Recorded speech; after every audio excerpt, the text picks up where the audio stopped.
For almost 2,000 years, official history has told us that Mary Magdalene disappeared from historical records after the crucifixion, as if disappearing into the mists of time, like many other biblical characters. But what if I told you that this version is an elaborate lie? What if I claimed that Mary Magdalene did not disappear, but took on the most dangerous and secret mission in the history of Christianity?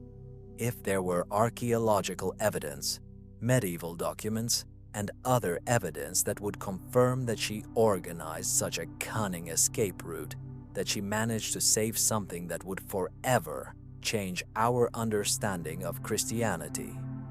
What you will learn in the next few minutes will not be found in any seminar.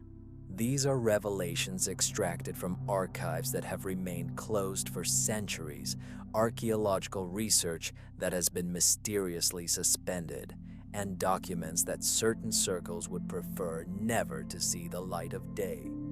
Be prepared, because the truth about the mysterious path of Mary Magdalene may change your understanding of the origin of Christianity. In 1982, a group of French archaeologists led by Dr. Pierre Marabel of the University of Marseille made an amazing discovery that changed our understanding of early Christian history. During excavations near Saint-Marie-de-la-Mer in the Camargue region, they found fragments of Jewish ceramics from the 1st century AD. But it was not just a ceramic product. These vessels had inscriptions in Aramaic that spoke about the sacred journey and the protection of the family. Analyses conducted in Lon's laboratory using carbon dating of 14 confirmed that these objects were created shortly after the crucifixion of Jesus, sometime between the 35th and 50th years of our era. But that was just the beginning. Dr. Jean-Baptiste Yard, an expert in ancient numismatics from the National Museum of France, analyzed the coins found at the same site. She discovered something amazing. In 1985, archaeologist David Jard described an unusual find in his report. Jewish coins were found mixed with Roman dinars and Greek drachmas of the same period. All of them showed signs of hasty burial. Yard explained that this is not like the usual Mediterranean trading model. In his opinion, this is evidence of a planned and funded migration, when someone with more resources organized the move from Judea to Gaul. The excavations revealed even more disturbing things. Archaeologists have discovered the remains of temporary buildings that were used by a small group of people for a short period. Pollen analyses conducted by the Montpellier Botanical Institute revealed plant species typical of Palestine that were temporarily grown on the site. Professor Robert Eisenman, a renowned expert on early Christianity from California State University, suggested that someone had recreated a piece of Holy Land in southern France. After studying the results, the archaeologist came to disturbing conclusions. Archaeological finds indicate that a group of Christian Jews with a high social status came to this region shortly after the Jerusalem events of the 33rd year. They did not come here as desperate refugees, but with a definite plan. However, the most shocking evidence was discovered in 1987 during extensive excavations. Archaeologists found a small stone crypt, inside which there were 3 ossuaries, vessels for storing bones. Inscriptions were found on them, which made the researchers shudder with horror. One of the inscriptions was written in Aramaic and read, "Magdala's henchmen are waiting here for their return." Dr. André Lemaire, an epigrapher from the Sorbonne and one of the world's leading experts in the field of Aramaic inscriptions, confirmed the authenticity of this inscription. In his analysis, published in the journal Revue Biblique in 1989, he wrote, "The paleography of the inscription corresponds to the period from the 30th to the 60th year of our Lord. This term, Magdalene patrons, is a unique expression in well-known Aramaic literature, which implies a special connection with those who were under the protection of one of the natives of Magdala, the city of Mary Magdalene." The genetics laboratory at Lona University conducted DNA tests on bone remains extracted from ossuaries, and the results of these studies were so shocking that the researchers initially refused to publish them. The bones belonged to people of Eastern Mediterranean origin, which corresponded to the Jewish population of the 1st century, but their genetic characteristics indicated a direct relationship.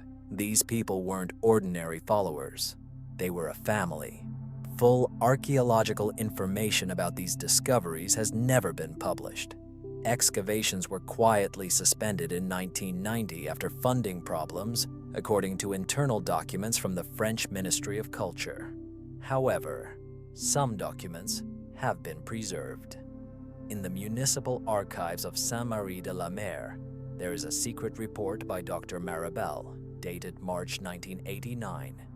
In this report, he wrote, "The data obtained indicates a large-scale rescue operation planned for months or even years ahead.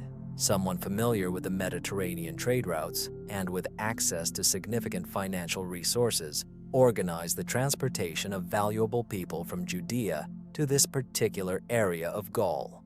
The report emphasizes that the question is not whether migration took place, but what or who was so valuable that it justified an operation of this magnitude.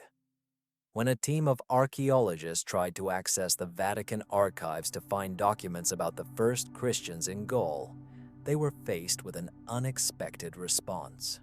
Monsignor Giuseppe Pitao, then prefect of the Vatican's secret archives, replied with an official letter dated July 15, 1989.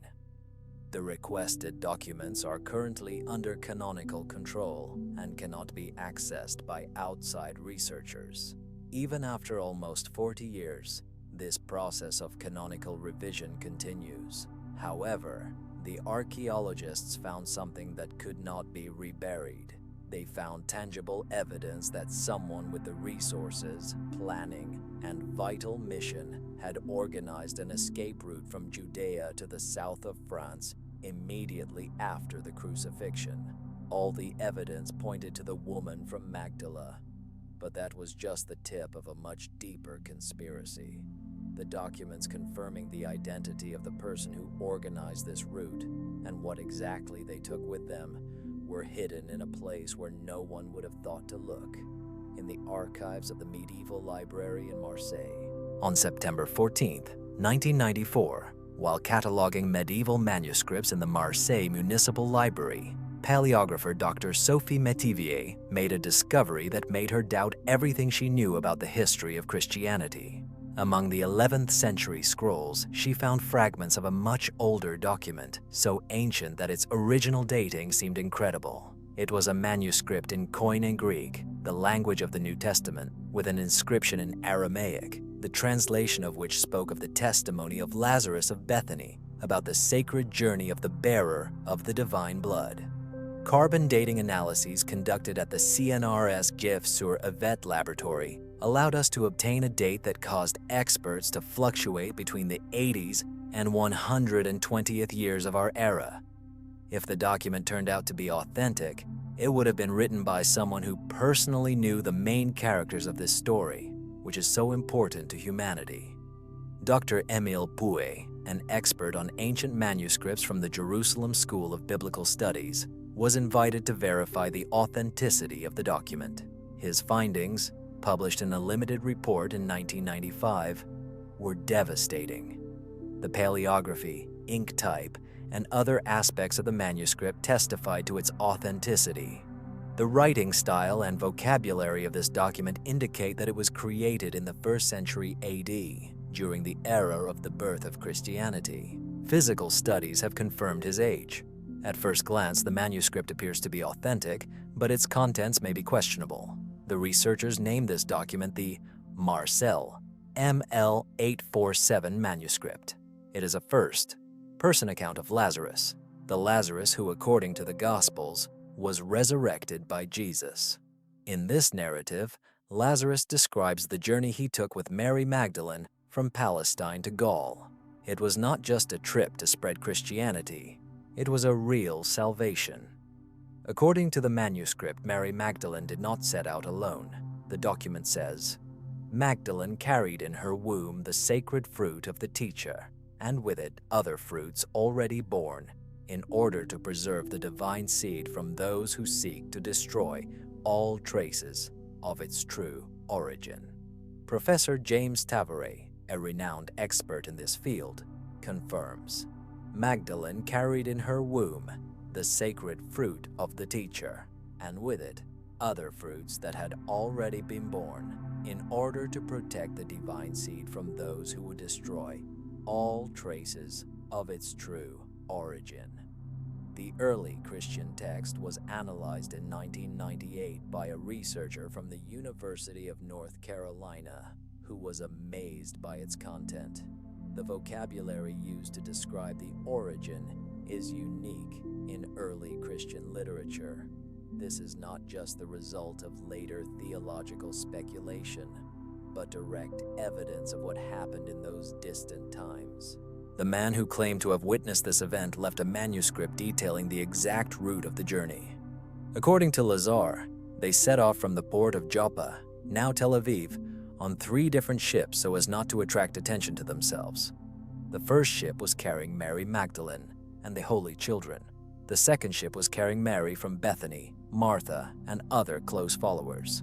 The third ship was escorting provisions and sacred writings, which could not be lost in any case.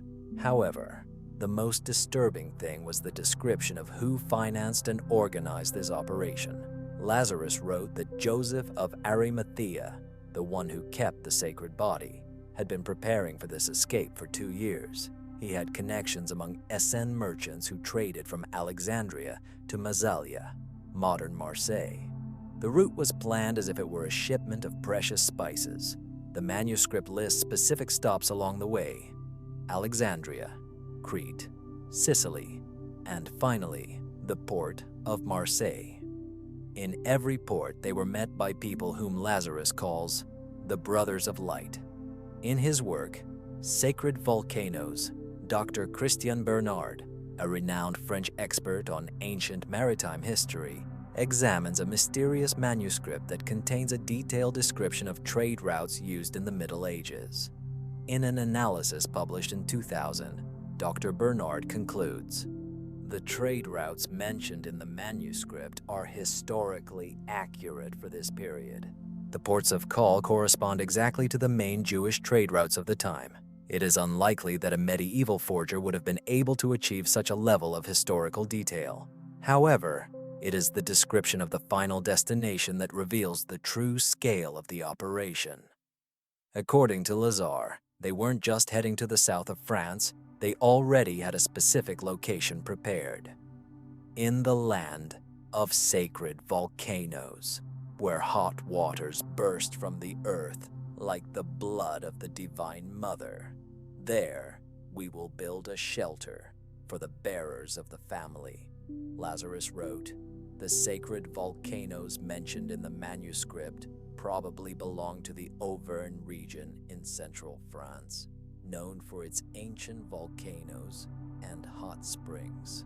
Anfu, an expert on early Christian manuscripts from the University of Marseille, made another unexpected discovery.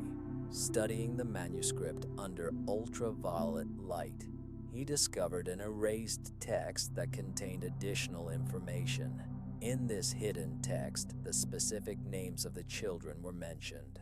Joshua is the teacher's firstborn, Sarah is the daughter of wisdom, and the one who has not yet been born, but will wear the badge of royalty. The manuscript referred to the 3 children of Jesus. The researchers' attempts to publish these results were systematically blocked. The Vatican has applied diplomatic pressure on the French government to classify the document as sensitive religious heritage. In 1999, access to the manuscript was restricted only to researchers approved by the church authorities.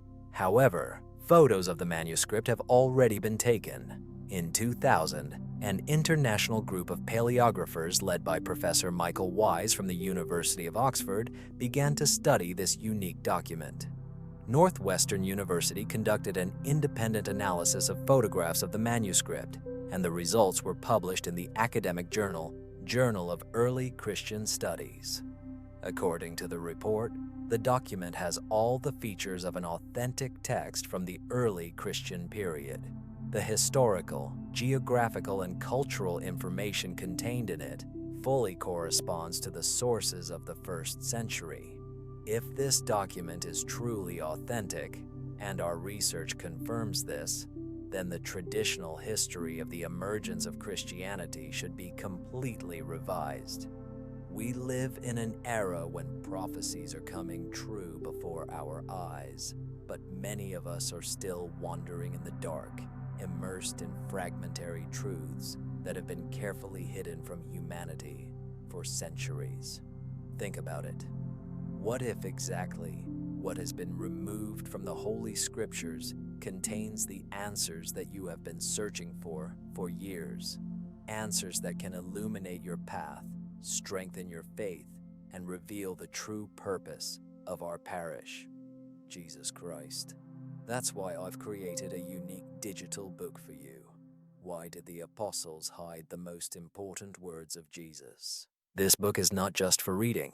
It awakens the spirit and is a tool for those who want to go beyond the ordinary, free themselves from manipulation, and reconnect with the true Christ, without filters, distortions, and human interests.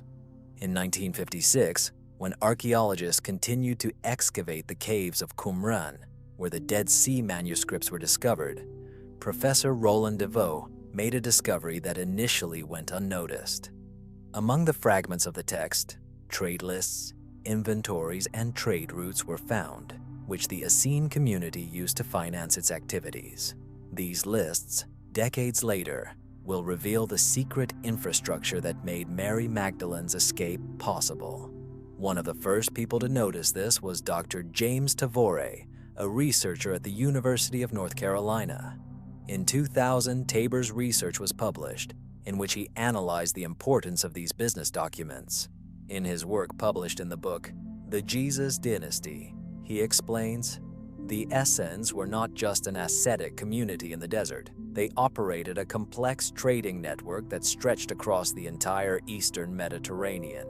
The Qumran lists mention specific trade routes from Judea to the ports of the Great Western Sea, which clearly points to the Western Mediterranean, including the ports of modern France and Spain. However, these routes were not common. In 2000, Dr. Jody Magnus, an archaeologist specializing in the Second Temple period at the University of North Carolina, made a landmark discovery. While studying the Qumran artifacts at the Rockefeller Museum in Jerusalem, she discovered clay seals with inscriptions that she had previously seen not only in Palestine, but also at archaeological sites in southern France.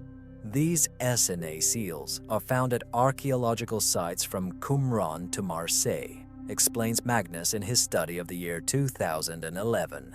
This is not an accident, but evidence of a carefully organized trading network that functioned as a secret transportation and communication system. Chemical analyses conducted at Oxford University's Archaeometry Laboratory have confirmed that the seals found in France were made from clay obtained from the Dead Sea area. Seals were also found there, which indicated that these seals were transported from Judea to Gaul along certain trade routes. However, the most convincing evidence came from an unexpected source, the customs archives of the Roman port of Massilia in Marseille. In 1987, during restoration work in the old port of Marseille, workers discovered a sealed chamber in which clay tablets with trade records of the 1st century were stored. Professor Jean-Pierre Brun, a specialist in Roman maritime archaeology from the University of Marseille, led the analysis of these documents. One of the tablets, dated to the 37th year BC, just 4 years after the crucifixion, recorded the arrival of a special cargo from Judea. The document, written in Greek, said, 3 containers of sacred spices were received from the Salt Brothers from Joppa for the community of believers in the mountains. Protection is guaranteed in accordance with the codes of the righteous. In ancient trade, sacred spices were a common euphemism for valuable goods requiring special protection. The Highlands were a Roman form referring to the mountainous regions of Inner Gaul. Dr. Steve Mason, a specialist in 1st century Jewish history from the University of Groningen, analyzed these records and came to disturbing conclusions. The language used indicates that it was not just a trade. References to the Salt Brothers, the Codes of the Righteous, and sacred spices are fully consistent with the Essene vocabulary. Someone used the trading network to transport something, or someone, priceless. The route described in the documents exactly follows the path mentioned in the Lazarus manuscript. It passed through Joppa, Tel Aviv, Alexandria, Crete, Sicily, and Massalia. In every port, the Essenes had reliable communications that ensured security and complete confidentiality. However, planning began long before the crucifixion. Fragment 4, known as Mixat Masigator, or Some Works of the Law, contains correspondence between the leaders of the Essenes about preparing for difficult times. One particular section, translated by Harvard professor John Stragner, is of particular concern. It says that during the last tribulation, the bearers of the Holy Seed should be kept in safe places, away from those who seek to destroy the cause of the Almighty. The Essenes knew that something was going to happen, and they were fully prepared for it. Archaeological evidence confirms this readiness. Excavations conducted in ancient Mediterranean ports such as Alexandria and Crete between the years 2003 and 2007 indicate the presence of reliable shelters capable of ensuring security and complete confidentiality. In Sicily, archaeologists have discovered unique evidence of the existence of safe houses that were built specifically to temporarily accommodate high-status travelers. Professor Shyman Gibson, an archaeologist at the University of North Carolina, explains, "These buildings were not ordinary commercial dormitories. They were real shelters, equipped with special security measures, hidden entrances, underground chambers, and coded communication systems. Someone has invested significant resources in creating this safe escape route across the Mediterranean." The Xenia network was not just a commercial organization, it was a real rescue network. Have you ever heard of the secret trade routes that connected Palestine with France? Tell me about it in the comments. I am interested to know what true seekers of truth like you know. Your experience may shed light on others who are just beginning to understand these amazing discoveries. However, we haven't got to the bottom of the conspiracy yet. When Mary Magdalene and her holy sons arrived in the south of France, they did not disappear into obscurity. The Merovingian documents show that they came to an already existing social structure, and their descendants have been carefully documented and protected for many generations. In 1967, while working on the archives of the Abbey of Saint-Victor in Marseille, the Benedictine monk Dom Jean Mavillon made a discovery that excited him so much that he decided to keep it a secret for decades. Among the scrolls of the 7th century, he discovered a family tree that began with names familiar to him from the Gospels and extended to French noble families of the time. It was a family tree linking Mary Magdalene with the Merovingian nobility. The document, known today as the Codex Victorii Sancti MSS 394, was studied by scientists only in the 20th century. Among them was Dr. Chambe Kathleen McGowan, a specialist in Merovingian genealogy from the University of California. One of the first female researchers to gain access to the manuscript in 1994 was Katie McGavin. In her research published in 1946, she wrote, "What I have discovered is completely contrary to the official description of early Christianity." According to McGavin, this document is not a later mystical assumption, but rather a systematic genealogical record that documents names, dates, places of residence, and marriages for more than 5 centuries. The codex begins with an entry that can cause goosebumps. Mary Magdalene, the bearer of the sacred family, arrived in the land of volcanoes in the 5th year of the reign of Emperor Caligula, when she was 39 years old, along with the 3 children of the teacher Jesus, 7-year-old Joshua, 5-year-old Sarah, and baby David, who was born during the journey. The 3 sons are exactly what is mentioned in the Lazarus manuscript, but the code doesn't end there. It also records the marriages of these children, their descendants, and how the family tree was carefully preserved and protected through strategic marriages with French noble families. In 2000, Professor Patrick Perrin, a specialist in the history of the Merovingians from the National Archaeological Museum of France, analyzed this article. His findings were very impressive. The names, dates, and historical references mentioned in the article fully correspond to the independent records of the Merovingian period. The marriages mentioned in the article were also documented in other sources. It seems that this is not a fabricated document. According to the code, Joshua, the eldest son, settled in the Auvergne region, where he married a noble jackdaw named Claudia Marcel. His descendants adopted the name Plantar, which means fire sapling in Old French. Daughter Sarah was taken south to the region that is now known as Provence. There she married a Gallic Roman nobleman named Julius Anticus. Their family line became the basis for several noble families of Provence, including the Blanchefords and Renesses. David, the youngest son, apparently stayed in Auvergne and probably took part in his father's military campaigns. According to the document, the son was secretly raised in a Benedictine monastery until he reached adulthood. His genealogical line remains the most mysterious in the codex. It only mentions that their descendants kept a sacred secret in the northern mountains. Dr. Marjorie Reeves, a medieval historian at Oxford University, studied the references in the codex and made a disturbing discovery. Surnames mentioned as descendants of this family regularly appear in historical documents as special patrons of the church and the French nobility. It's as if there's an invisible protective network around these families, Reeves explains in his study of 1998. For centuries, representatives of these family lines have held influential positions. They were advisors to kings, abbots of important monasteries, or allies of reform movements. They were never on the front line, but they were always safe.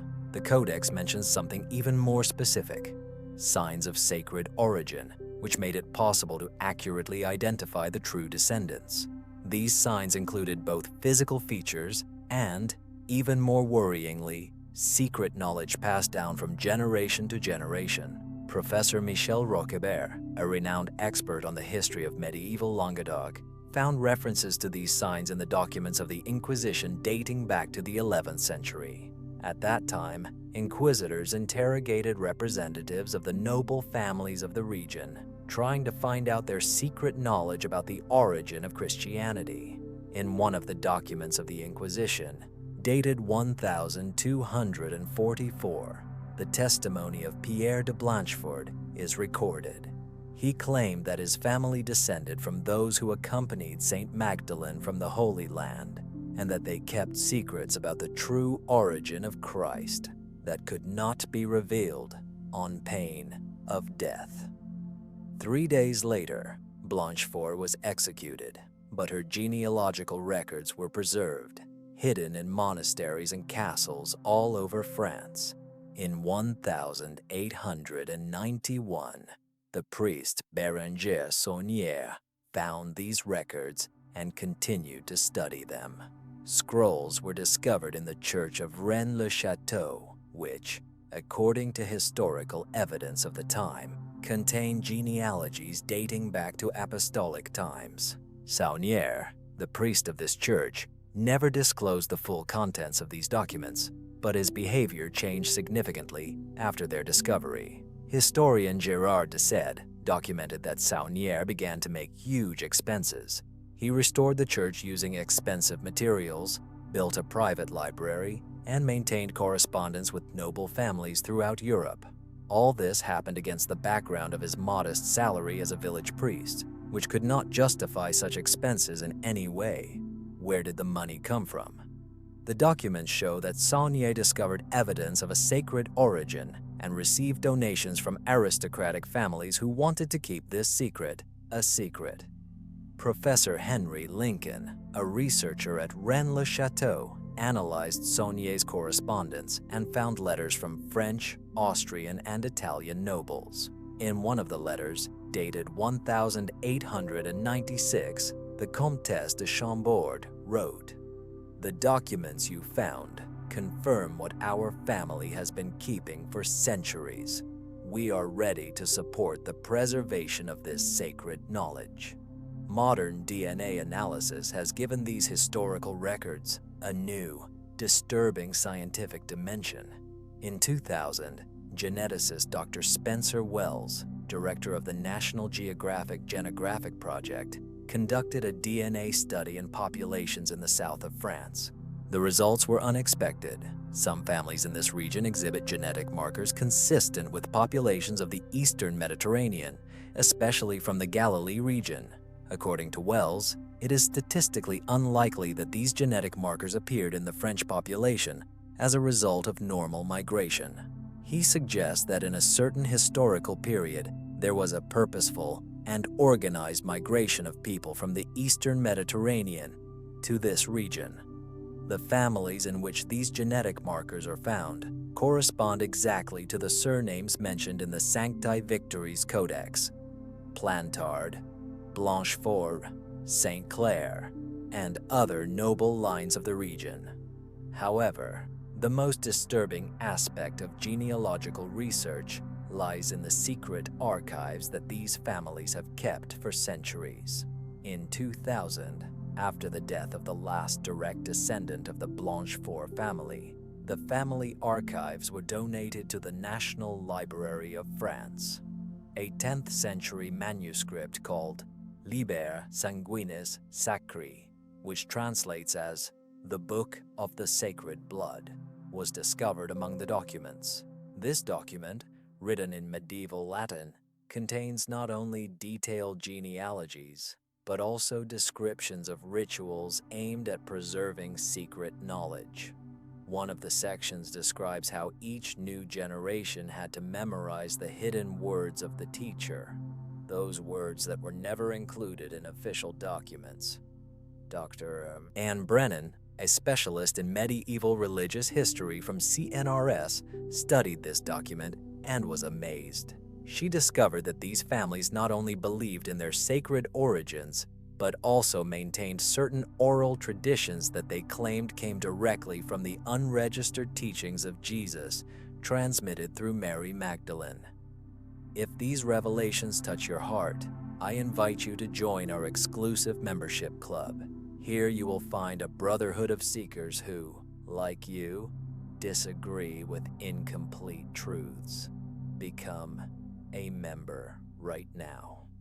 Genealogical records indicate that the family tree has not been lost to history. It has remained safely hidden and documented up to the present day.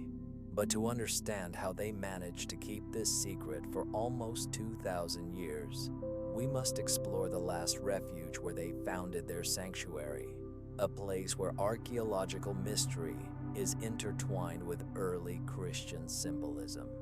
In 1885, when the young priest Béranger Saunier arrived in the small village of Rennes-le-Château in the south of France, he did not suspect that he was on the threshold of one of the deepest mysteries of Christianity. What he discovered in this medieval church changed his life and revealed why this remote place was chosen as the last refuge of the sacred lineage. Rennes-le-Château was not chosen by chance. It is located on a strategic plateau at an altitude of 400 meters above sea level, offering panoramic views of all the surrounding valleys. This is the perfect place to spot approaching enemies from miles away. but it is precisely its ancient history that has made it an ideal haven. Professor Henry Lincoln, who has devoted decades to studying the mysteries of Rennes-le-Château, discovered that this place has been continuously inhabited since pre-Roman times. It wasn't just a medieval French village, explains Lincoln in his study of 1982. It was a sacred place that retained its religious significance for more than 1,000 years before the arrival of Christianity. Archaeological excavations conducted by Dr. Jean-Luc Barbier from the University of Toulouse have discovered something unusual under the Church of St. Mary Magdalene.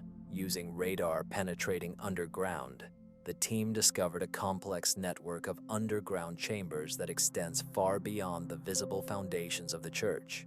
These underground structures predate the medieval church by at least 800 years, as Barbier explains in his report of 1995. In some parts, architectural features have been discovered that correspond to the buildings of the Visigothic age, exactly the period that historical records attest to. The descendants of Mary Magdalene settled in this region. In 1891, when Saunier began the reconstruction of the church, his workers discovered something that puzzled them. Under the main altar was a stone with Latin inscriptions: Jesus Christ, defend yourself, and Redus Regis Celis Arces. Medieval Latin experts interpreted these phrases as protecting Jesus and returning to the secret chambers of the royal castle. The inscriptions were found on a Visigoth pillar discovered during excavations. In 2000, Dr. Elizabeth Neri, an expert in early Christian archaeology from the University of Rome, analyzed this pillar. Her findings were alarming. The column featured early Christian symbols that are not found in any other French building of that period. These symbols corresponded to the Judeo-Christian Christianity of the 1st century rather than later Roman Christianity. A woman wearing a crown was depicted on the column. In Rennes-le-Château, in the south of France, a female figure with a child in her arms was discovered surrounded by symbols that Dr. Neri identified as signs of Jewish royal origin. Next to the female figure were inscriptions in Aramaic, which are supposed to read, "The bearer of divine hope rests here."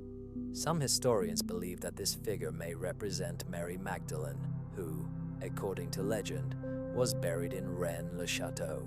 In 2000, the team of Professor Michel Davis from the National Center for Scientific Research, CNRS, conducted geophysical studies that revealed magnetic anomalies under the church, indicating the presence of a large stone tomb. However, the church authorities forbade further excavations. But Saunier discovered something more than just a grave. The evidence of that time says that he found documents that not only confirmed the presence of Mary Magdalene at this place, but also indicated the continuation of her family to the present day. A local historian, Antoine Captier, documented the changes in Saunier's behavior after 1891. He began to make very unusual changes to the church, as Captier wrote in his memoirs of 1920. Saunier installed the statues in precise positions, changed the existing inscriptions, and created a system of coded signals. The statue of Mary Magdalene, which he placed in the church, stands out in particular. The saint is depicted in a unique pose. She is kneeling in front of the cross, but with her left hand she points to a certain spot on the floor. Experts in the field of religious art confirm that this position is unique for all French Christian art. However, the most disturbing thing was the change in the name of the inscription above the entrance to the church.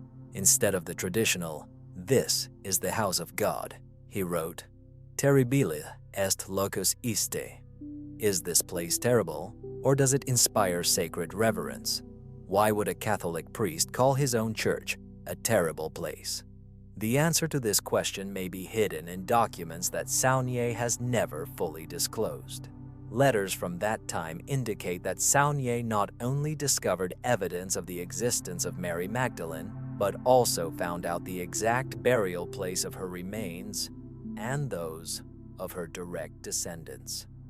Shortly before his death in 1917, Saunier confessed to the abbot, Henri Bude. However, Bude refused to grant him absolution. According to eyewitnesses, after the confession, Bude came out of the confessional in obvious confusion and muttered, "The knowledge that this man carries within himself can destroy the foundations of our faith." What did Saunier discover? Why did his discovery cause such fear in the priest? A modern analysis of the changes Saunier has made to the church reveals a disturbing pattern. Every statue, every inscription, every decoration points to certain elements that together form what experts in religious symbolism call a coded map. Rennes-le-Château was not just a refuge, but a real sanctuary, a library where the secrets of the sacred lineage were transmitted not only in documents, but also in symbols, architecture, and oral traditions. However, in order to gain access to this knowledge, Mary Magdalene needed more than just a physical shelter. She needed her own words and teachings, those that were preserved in texts that the official church had never recognized. In 1896, while exploring the ruins of an abandoned Benedictine monastery near Saint-Maximin-la-Sainte-Baume in Provence, amateur archaeologist Paul Sevillot made a discovery that he had kept in the strictest secrecy for decades. In a sealed crypt, he discovered fragments of papyrus, which contained a text in Koine Greek, the language of the New Testament. However, these fragments contained teachings that were not found in any known gospel. This text was attributed to Mary Magdalene herself. The fragments, known today as the Provence Papyri, were finally studied by scientists in the 1950s. Dr. Karen King, an expert on early Christianity from Harvard Divinity School, was one of the first to conduct an in-depth analysis of them in 1998. King wrote in her preliminary research, "What we find challenges our understanding of the early Christian tradition." These were not fragments of the Gospel of Mary found in Nag Hammadi. It was a completely different text, with specific teachings on the preservation of sacred origin and precise geographical indications. The most complete fragment, designated by researchers as page 1947, contains a dialogue between Mary Magdalene and her followers on how to preserve the true legacy of the teacher. A secret society was born in Gaul. When you reach the land where hot water flows from the sacred rocks, you will know that you have found the place chosen by the Father to preserve his seed. There, you will build the first of the houses of refuge, and from there, when the time comes, the true word will spread. The description of the hot springs flowing from the sacred rocks immediately reminds us of the thermal springs in the Aubert-en-Provence region. It was here, according to the genealogical documents, that the original settlement of the sacred family was located. But the text contains even more specific information. A fragment of page 1952 describes the rituals that Mary Magdalene established for her descendants in order to preserve sacred knowledge. Every seventh generation, the bearers of knowledge will gather at the high place where the first mother rests.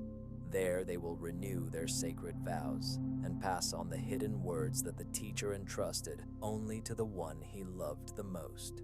The high place where the first mother rests is a place where something mysterious and important is still happening for all of us. This text explicitly mentions Rennes-le-Château, located on a hill where, according to local tradition, Mary Magdalene was buried. In 2000, Professor Marvin Meyer, a specialist in Coptic texts from Chapman University, analyzed these fragments and made an alarming discovery. He found that the text contains specific geographical references that correspond exactly to the archaeological sites where evidence of the existence of early Christian communities in France has been found. Meyer explains, This text is not abstract theological literature. This is a practical guide with clear instructions on how to create communities, preserve documents, and protect specific individuals, presumably the sons of Jesus. One of the fragments, on page 1959, contains, apparently, a prophecy about the future of the family. It says, "There will come a time when the guardians of the stone temple will deny the truth of the sacred seed. Then the sons of the sons will search for the lost words, and the earth will reveal its secrets to those who have eyes to see." This prophecy is striking in its historical accuracy. It clearly describes what happened when the Catholic Church strengthened its power and deleted texts that did not correspond to official orthodoxy. In 2000, carbon dating tests were performed at the University of Arizona, which confirmed that the papyri date back to the period between 120th and 180s AD. This was the time when, according to genealogical records, the second generation of the sacred lineage established permanent communities in France. However, there was something else in these fragments that made them unique among all known early Christian texts. Dr. April DeConnick, a specialist in Gnostic literature at Rice University, discovered the text contains Aramaic words transliterated into Greek. These terms are found in the Dead Sea manuscripts, but almost nowhere else in Christian texts. This suggests that the author had a special, very close view of the teaching. DeConnick explains, Mary Magdalene had direct access to both the teachings of Jesus in Aramaic and the Essene traditions. This is exactly what we would expect if Mary Magdalene really preserved oral teachings that were not included in the canonical Gospels. The most disturbing fragment of all is page 1963. She apparently describes the last days of Jesus through the eyes of Mary Magdalene. "On the last night before I was supposed to be delivered, the teacher took me aside. He put his hands on my stomach and said, 'I place my hope for the future world on you. Keep the little ones safe and keep the words that only you have heard.' Then he gave me a ring from his royal family saying, 'This will be a sign for those who come after.'" The ring from the royal family of Jesus helped Mary Magdalene preserve not only words and teachings, but also physical objects that prove the origin of Christ from David. The researchers' attempts to fully study the fragments were thwarted when, in 2001, the Vatican exerted diplomatic pressure on the French government to gain access to the papyri and move them to the Vatican's secret archives. Since then, access to the originals has been extremely limited. However, they managed to take high-resolution photos before the transfer, and digital copies of these images are still being distributed among specialists. Where are you watching this video from? I am very glad that these truths are reaching thirsty souls all over the world. Please specify your country or city so we can create a global network of truth seekers. The papyri of Mary Magdalene reveals something even more disturbing. She was not alone in her mission to preserve the sacred lineage. She created a protective network made up entirely of women, a secret sisterhood that for centuries protected the descendants of this lineage from those who wanted to destroy it. In the year 1127, Abbess Hildegard de Saint-Victor in Marseille wrote a letter that remained sealed in the archives of the cathedral for 800 years. Finally, in 1954, during the renovation of the building, workers discovered an amazing find, a letter written in medieval Latin. It shed light on the existence of a secret organization that had operated in the shadows since the earliest centuries of Christianity, the Brotherhood of Sanctorum Mulierum, or the Brotherhood of Holy Women. The words that stunned the researchers began like this: "To my sisters, the keepers of secrets. It is more sacred that since the time of Magdalene, you have preserved the blood of the Redeemer in the lands of the West." Historians have long suspected the existence of this mysterious community. but this was the first direct documentary confirmation. One of the first scholars to study Hildegard's charter was Dr. André Beches, a specialist in medieval religious history from the French school in Rome. His conclusions, published in 1957, turned out to be truly revolutionary. The document proved the existence of an organized network of Christian women who acted independently of the official church hierarchy, seeking to protect what they considered to be the true origin of Christ. In her letter, she mentions shelters located in key locations across France.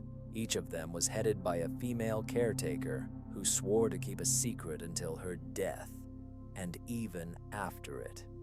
The names of these places exactly match those where the settlements of the descendants of the sacred family are mentioned in the genealogical documents. But the letter reveals something even more surprising: the secret codes that the sisterhood used to communicate and identify each other. Hildegard wrote, "If a wandering sister comes to your door, ask her about the name of the one who cried at the coffin. If she answers Mary Magdalene, ask what she was carrying. If she mentions the sacred ointment, give her shelter. But if she says fruit, run away. If you see a man bearing fruit from the tree of life, know that he is protecting someone very important. Offer him shelter and, if necessary, your life." The fruit from the tree of life is a special symbol denoting the direct descendants of the sacred lineage. In the period from 1995 to 2003, Dr. Anne Brennan from CNRS conducted a study of the cathedral's archival documents, which helped to find additional evidence of the existence of this fraternity. In the archives of Notre Dame de la Meilleure in Marseille, Brennan found records of donations made by pious women. These donations were closely related to a specific geographical area. In his 2000 study, Brennan explains that these donations were not accidental at all. They formed a real geographical network connecting certain points from Marseille to Rennes-le-Château, passing through Saint-Maximin, Sainte-Marie-de-la-Mer, and other places inextricably linked with the traditions of Mary Magdalene.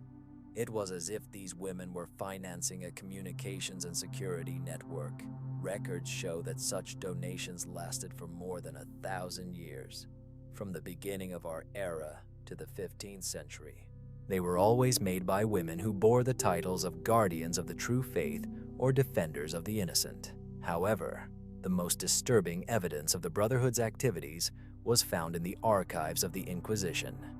In the year 1244, during the persecution of the Cathars in Languedoc, the inquisitors interrogated several noble women who were accused of defending heretics. The archives of the Carcassonne Inquisition contain evidence that sheds light on the ancient brotherhood that guarded the bearers of sacred blood for centuries. The testimony of Escarmonde de Foix, one of the interrogated noblewomen, is particularly revealing. She said that her grandmother had taught her that they were descended from those who accompanied Saint Magdalene from the Holy Land and had vowed to protect her children and their children's children until the end of time. This brotherhood existed even before Rome imposed its laws on them. Escarmonda was executed, but not before the inquisitors carefully documented her confessions about secret rituals and forbidden knowledge concerning the true origin of the faith. The rituals described by Escarmonda included initiation ceremonies that were held in certain caves in the region, where new female guardians swore an oath to protect the sacred line from all the forces of earth and hell. The description of these caves later prompted modern archaeologists to begin exploring them. In 1987, archaeologist Dr. Michael Rochber discovered wall engravings in a cave near Montségur that exactly corresponded to the symbols described in the Inquisition's testimonies. The engravings depicted a woman wearing a crown, holding a child in her arms, surrounded by 12 stars, with the Latin inscription Sanguis Regalis, which translates as royal blood. An analysis of the dating of the engravings showed that they were created between the 10th and 11th centuries, during the period when the Brotherhood faced the most severe persecution of the Inquisition. However, the Brotherhood didn't disappear, it just adapted.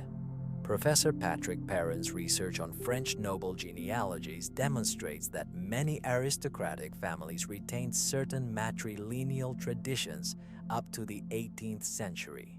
These traditions included keeping family secrets that were passed down exclusively from mother to daughter.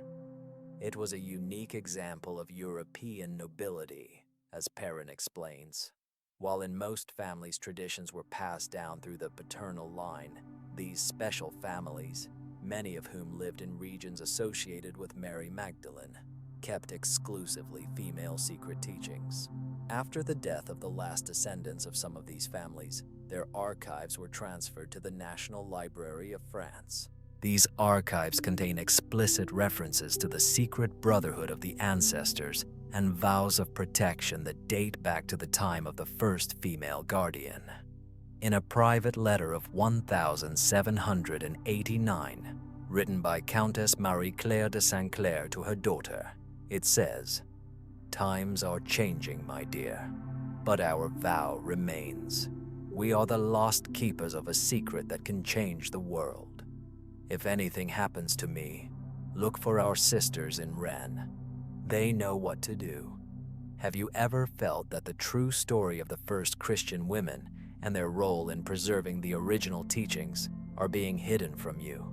Share your experience in the comments. The holy women have accomplished something truly incredible. For more than 1,000 years, they have not only preserved their ancestry, but also the secret knowledge associated with it.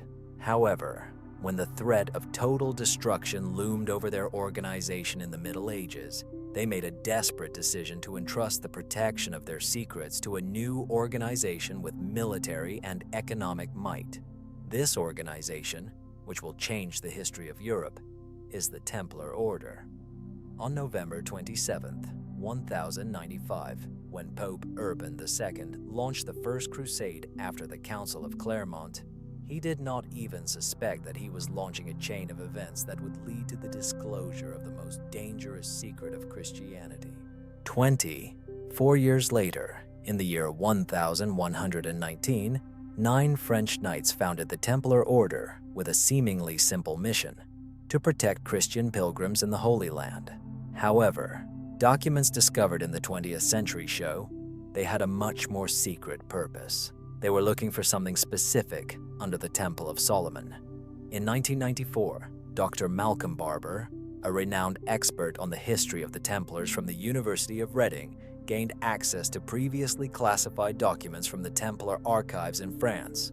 What he discovered completely changed his understanding of the true mission of the Templars. The internal documents of the order, found in the Templar book, show that the 9 founders did not arrive in Jerusalem by chance. As Barber explains in his study of 1995, they brought with them specific maps and detailed information about the exact location of secret chambers under the temple. Someone provided them with very precise information about what to look for and where to find it. Who had this knowledge? The documents give an alarming answer: the Brotherhood of Holy Women. The letter, dated 1118, written by Countess Adela of Champagne, whose son Hugues de Payens was to become the first Grand Master of the Templars, contains explicit references to ancient knowledge that was kept by the keepers of the sacred secret. In this letter, Adela writes, "My son is carrying. We have brought with us something more than courage and faith," Adela wrote to her sister in Provence. This letter contained the instructions that our ancestors had preserved about the location of the authentic evidence of our Lord's royal lineage. The Templars knew exactly what they were looking for: documents and physical evidence confirming Jesus' descent from David and the existence of his descendants. For 9 years, they have been excavating under the Temple of Solomon. Modern archaeological research conducted by the Israel Department of Antiquities has confirmed the existence of tunnels and chambers that were systematically explored during the 11th century. In 1867, archaeologist Charles Warren discovered Templar artifacts in these tunnels, excavation tools, oil lamps with a Templar cross, and, most importantly, fragments of parchment with inscriptions in Latin and Hebrew. One of these scrolls turned out to be truly terrifying. Dr. André Lemaire from the Sorbonne analyzed a document that can cause real horror. It contained evidence of David's parentage, carefully preserved by the Sons of Light until the return of the promised king. The Templars found what they were looking for, but the scariest thing was not what they found, but what they did with that discovery. In the year 1128, just 9 years after arriving in Jerusalem, the Templars returned to France with something that turned their modest order of 9 knights into the most powerful organization in Europe. At the cathedral in Troyes, they received the official recognition of the Pope and exceptional privileges that no other religious order had before. What did they bring from Jerusalem that gave them such incredible power? Professor Peter Partner from Oxford University studied the internal documents of the Templars and found references to relics of the sacred family and evidence of royal blood, which the order kept in the most secure places. Secret fortresses are fascinating stories shrouded in mystery. One of these fortresses was located in an unusual location, just a few miles from Rennes-le-Château. The Blanchefort Templar Castle, built in the year 1130, occupied a strategically important position, dominating all the valleys leading to the castle of Rennes. Dr. Jean-Pierre Panouillet, a renowned architect, conducted an in-depth analysis of the castle, which revealed unique features, indicating it was not just a military fortification. According to him, valuable items requiring special protection were hidden in the castle. Panouillet claims that the castle has underground chambers equipped with airtight systems that significantly exceed the requirements for ordinary treasures. These functions are quite expected for a repository created to preserve valuable documents or artifacts. However, the Templar documents revealed something much more disturbing: detailed maps that marked specific tombs in the Rennes-le-Château region. In 1956, during repairs at the Templar Commandery in Campagne-sur-Aude, workers found a sealed lead chest with maps from the 11th century. These maps, analyzed by the historical cartographer Dr. François de Daville, indicate the exact location of the sacred tombs in this region. On one of the maps, there is an X sign above the place where the Rennes-le-Château church is located today, and in Latin it says, "Hic jacet prima mater." Here lies the first mother. Had the Templars found the tomb of Mary Magdalene? The documents hint at something even more unusual. The Templars not only discovered evidence of sacred origin, but also created a system of active protection for living descendants. This is evidenced by a letter from the Templars dated 1143rd year. Important documentation has been discovered in the archives of the Dusan Command, which contains specific instructions on how to protect the homes of the royal family. These documents mention regular payments that the Templars made to guardian families in the Rasses region, exactly where Rennes-le-Château is located. Professor Regina Pernoud, a specialist in medieval history from CNRS, discovered financial records of the Templars in 1978, which confirmed that certain families of the local nobility regularly received gold. Pernoud explains that these payments were not related to military services or pious donations. They were systematic payments described in the records as maintaining sacred custody. The families who received these payments completely coincided with those mentioned in the Merovingian genealogies as descendants of the sacred line: Blanchefort, de Reims, Hautpoul, and other noble families of the region. But the most disturbing connection can be traced in the documents of the trial against the Templars in the year 1307, when King Philip IV ordered their arrest. when the mass arrest of the Templars took place on Friday, October 13th, 1307, references to the secret kept by the order were constantly heard during interrogations. Under torture, several Knights Templar confessed to the existence of relics of true origin and documents capable of proving the falsity of Rome. The most disturbing was the testimony of the Knight Geoffrey de Gonville, interrogated in Paris in November of the year 1307. According to the records of the Inquisition, Gonville confessed, "We keep, in our most sacred temples, the proof that Christ had offspring and that these offspring still live among us. This knowledge is so dangerous that if it were revealed, it would destroy the foundations of Peter's church." This was the real reason for the destruction of the Templars. It was not about material wealth, but about the most dangerous knowledge in the history of Christianity. The events following the arrest of the Templars only confirm this. Immediately after the arrest, the agents of King Philip IV were particularly interested in the Templar fortresses located in the region of Rennes-le-Château.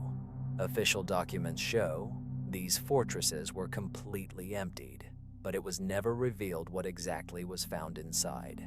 However, an alarming document is kept in the French Royal Archives, a letter from the Royal Treasurer, dated January 1308. It mentions highly confidential documents that were moved from the southern fortresses to the king's personal archives. These documents never became public knowledge. They simply disappeared from official history. Some Templars were able to avoid arrest and, according to the surviving records, took with them copies of the most important documents. In the 60s of the 20th century, historian Louis Charpentier documented how groups of fugitive Templars took refuge in the castles of noble families with historical ties to the Brotherhood. The sacred secrets kept in these castles became hidden centers where the Knights Templar continued to preserve their knowledge of the divine origin. One of these places was the castle of Hautpoul, the same family that 5 centuries later commissioned the priest Berenger Saunière to look after the church in Rennes-le-Château. Is it accidental? The documents say no.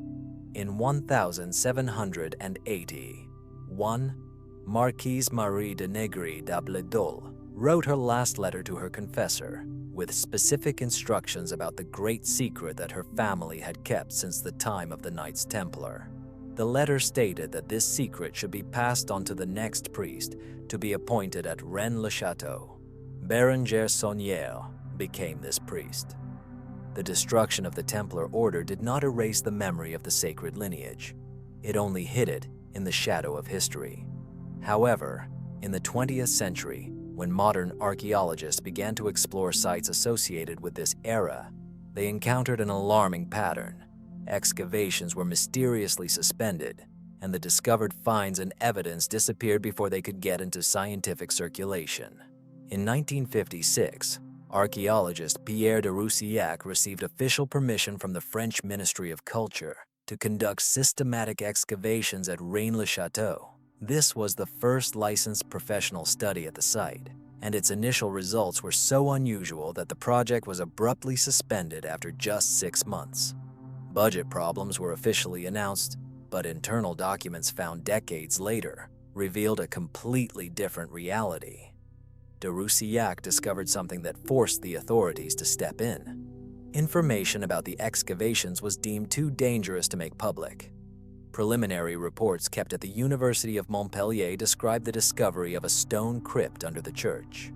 Human remains of great antiquity and artifacts have been found in this crypt, casting doubt on the entire established chronology of the Christianization of Gaul. The laboratory analysis of the bones, conducted by Dr. Henri Ballois from the Institute of Paleontology in Paris, was immediately classified. However, a copy of the report came to the British anthropologist Dr. Robert Hertz, who kept it in his personal archive. According to Ballois' analysis, the remains belonged to a woman of average height, about 450 years old at the time of death, who lived in the 1st century AD. Dental and osteological data showed a Mediterranean diet rich in fish and olive oil, typical of Palestine at that time. But it was the artifacts found next to the remains that caused a real stir. Among them is a small alabaster vessel, similar to those used for precious ointments in the 2nd century AD. It preserves the remains of real tuberose, one of the most expensive perfumes of the ancient world.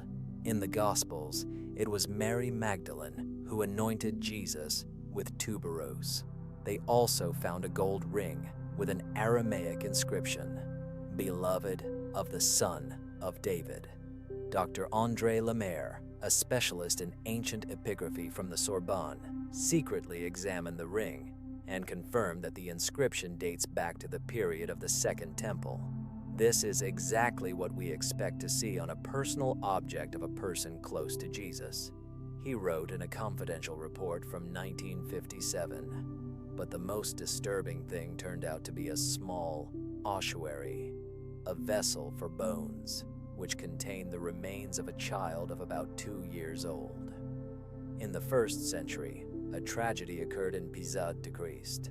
Excavations have uncovered the remains of a woman and a child, and although modern DNA analysis methods were still in their infancy in 1956, they have already been able to show a direct relationship between them.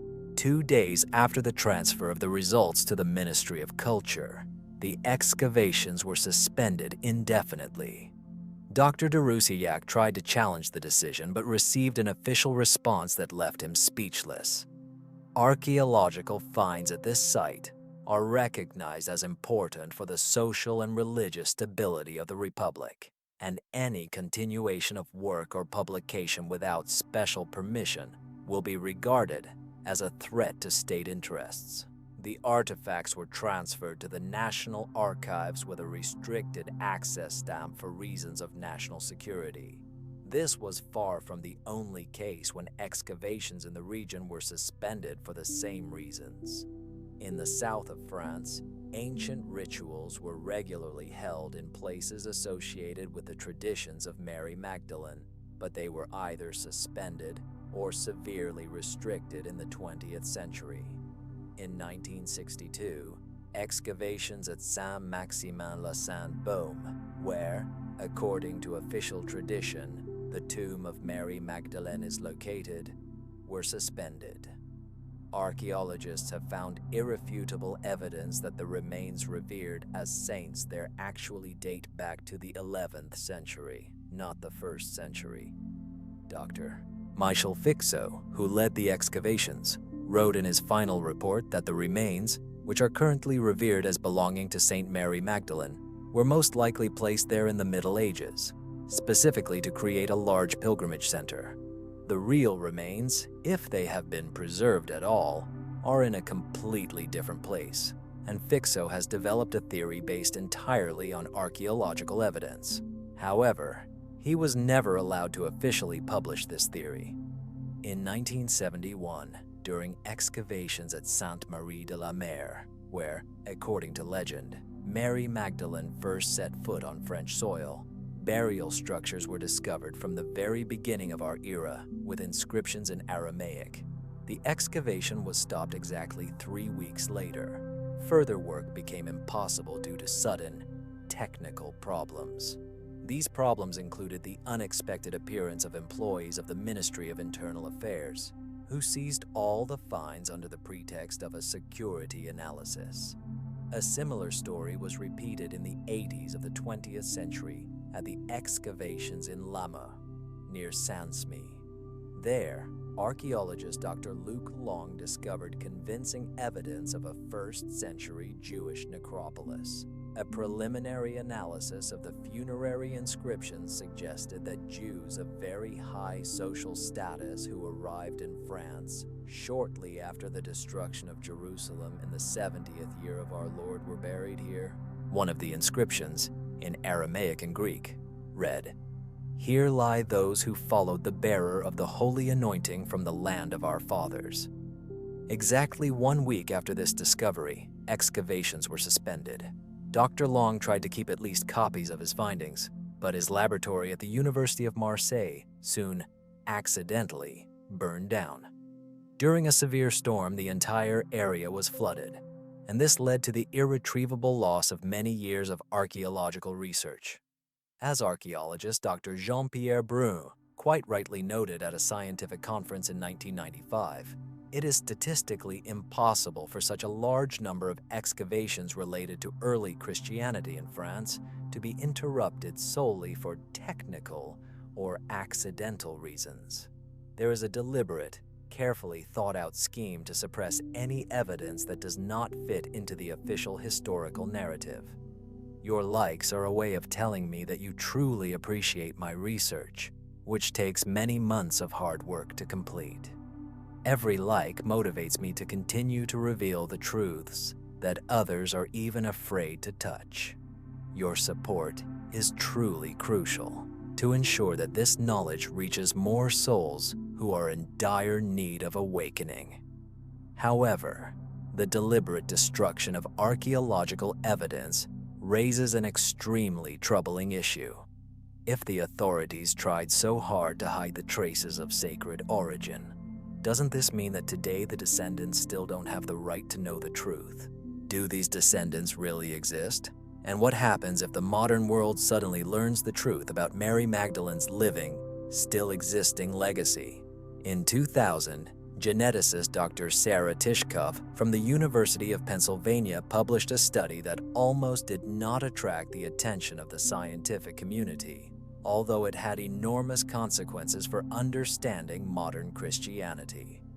Her analysis of the populations of southern France revealed clear genetic lines pointing to direct Eastern Mediterranean, specifically Galilean, ancestry in families living continuously in France for more than 1,000 years. At the same time, Dr. Tishkoff did not even suspect that, from a scientific point of view, she had rediscovered what historical documents had been saying for centuries.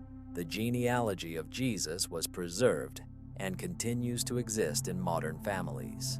The genetic markers identified by Tishkoff clearly indicate that some of these families really have a direct blood relationship to Jesus Christ. Most often, such markers were found in those families whose genealogies directly link them to the Merovingian nobility, the very lines that medieval documents openly called descendants of the sacred family.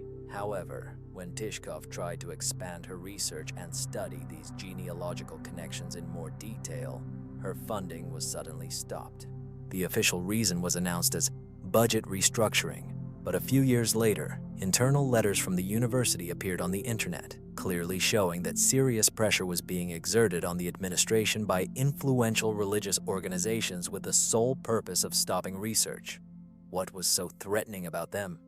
Dr. Spencer Wells, director of the National Geographic Genographic Project, has been independently conducting very similar research since 2000. His DNA analysis of European populations revealed what he called genetic islands, groups of families with unique, virtually untouched genetic characteristics. The Middle Eastern markers, which had remained virtually unchanged for almost 2,000 years, were discovered by Dr. Wells in the year 2011. This came as a complete surprise to the scientists. We usually think that over the course of 20 centuries, such markers inevitably had to blur due to intermarriage. However, in these particular families, they have been preserved surprisingly clean, as if someone had purposefully guarded and maintained the genetic line for many generations. According to historical documents, it was the preservation of certain bloodlines that was the main goal of the fraternities of holy women and the Templar order. But the most disturbing thing about modern genetic research was not even what scientists found, but the reaction of some families to the request to donate DNA.